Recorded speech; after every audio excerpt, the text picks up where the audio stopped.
Hey folks, Pastor Greg here. There's an often used verse from Proverbs that talks about how one can use iron to sharpen iron. A lot of times men's ministries will use this verse as a theme for themselves, iron sharpening iron. And the meaning behind it is pretty straightforward. When you have a hard substance, it takes just as hard a substance to sharpen it.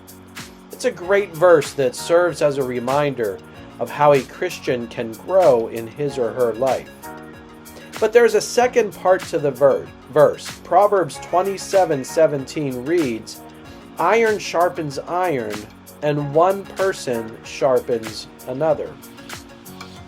God's telling us in this proverb that if we want to be more effective in our Christian walk, it is going to take the ministry of other people. People who are like us, who are experiencing the same things that we do, who have the same struggles, who have already been victorious where we are looking for a victory. It takes their presence in our lives to help get us prepared for the journey ahead. Back at the beginning of the church, or a couple hundred years into it, there arose a group of people referred to as the Desert Fathers.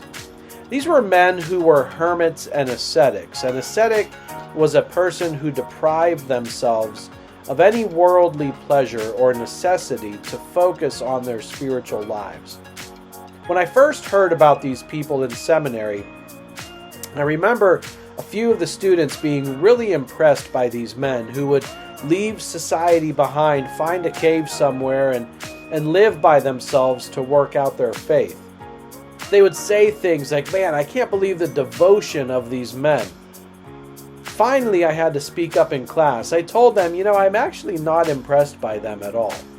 Yeah, it's something for a guy to live off of a grain of rice, once a day for his life, but I had to wonder if they really grew much in their faith, and especially the practice of their faith. Because what I've found is that God uses other people around me to bring me into a deeper walk with Him. This is a wonderful blessing of being a part of a church. Proverbs 27:17 does not read, "Iron sharpens iron, and one person is sharpened by the TV." Or, "One person is sharpened by watching 15 minutes of a sermon on your phone until you get distracted by something else." To grow in your faith and the practice of it, you need people who are of like substance, iron versus iron. And these people will help grow with you. They help you grow in your relationship with God, and you help them grow in their relationship with God. This is church.